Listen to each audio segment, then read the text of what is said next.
Possédant la culture la plus vieille après celle de l'Égypte, l'une des identités remarquables des peuples Sao Kotoko, c'est l'architecture. Ils ont une façon à eux particulière de construire leurs maisons, les cases d'habitation. Je vous propose d'écouter M. Seni dans un entretien exclusif qui nous explique un peu les spécificités de la case Kotoko. Bienvenue à Face Caméra autour de la case Kotoko.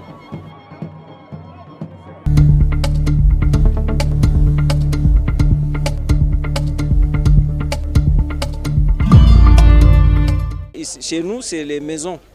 Hein, c'est donc la maison, le mur d'enceinte. On a la case ronde au toit de chambre et puis les chambres rectangulaires au toit d'allée avec la cuisine et la toilette qui est généralement derrière la case. La particularité de la case Kotoko, c'est qu'elle distille de la fraîcheur en permanence, même en période de grande canicule, parce qu'elle est construite en terre battue, très élevée, mais pour les besoins de la cause, on a fait cette hauteur qui n'est pas la hauteur normale. Et avec le toit de chambre ou d'allée, vraiment c'est la fraîcheur assurée. Et à l'intérieur, l'autre spécificité, c'est que nous avons le dressing room. Nous avons le lit en terre battue, nous avons le grenier en terre battue, nous avons les canaries qui à l'extérieur servent à conserver de l'eau, mais à l'intérieur de la case, c'est des garde-robes. C'est là qu'on range les vêtements. Et tout se fait à l'intérieur, la cuisine est à l'intérieur, au pied du grenier. Les ablutions se font à l'intérieur. Hein. Donc vraiment, nous avons tout le confort nécessaire à l'intérieur.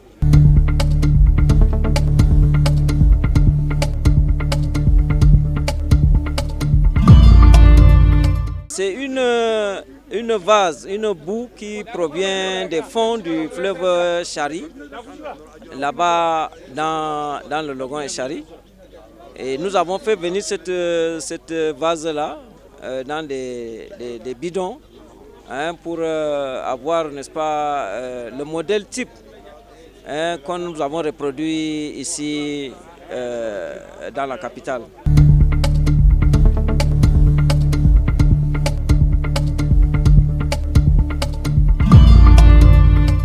Non, la case est pour tout le monde. Dans toutes les maisons, il y a cette case et au toit de chambre généralement, et il y a les chambres rectangulaires d'allée.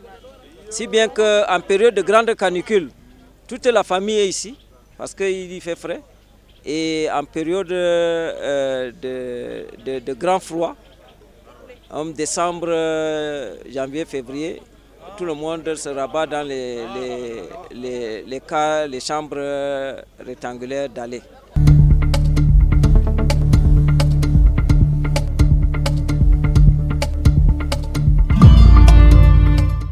Oui, vous savez que les Sao, nos ancêtres, étaient maîtres dans l'art, n'est-ce pas, de la terre cuite et de la terre battue, parce que toutes les cités sont d'abord sur des buttes surélevées, avec un mur de fortification très épais à la base, d'une dizaine de mètres, et avec une hauteur d'une dizaine de mètres également.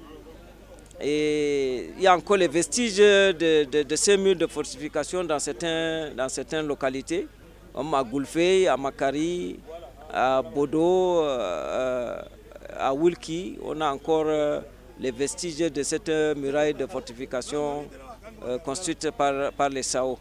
Si bien que nous avons perpétué cette culture en construisant nos maisons toujours avec de l'argile, et elles sont crépies chaque année.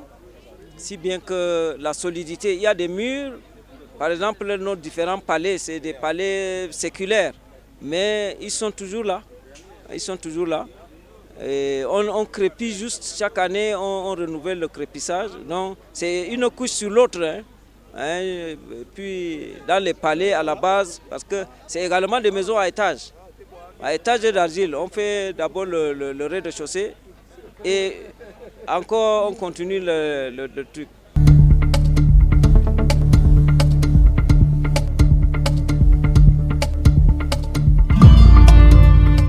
Oui, la sécurité, c'est d'abord le mur d'enceinte de la maison. Parce que la maison a une seule porte d'entrée dans le mur de clôture. Ça, c'est d'abord la première sécurité. Et puis, chaque pièce a également une porte d'entrée. On a les portes en bois, c'est-à-dire taillées dans les troncs d'arbres, dans les madriers. Et c'est ça qui sont reliés. Et donc, il y a la sécurité à tous les niveaux. Et les maisons sont généralement modestes, de manière que quand il y a un petit bruit, le maître des lieux est au courant. Ce n'est pas le genre de grande maison ou une vaste cour. Non, les maisons sont vraiment réduites à dessein.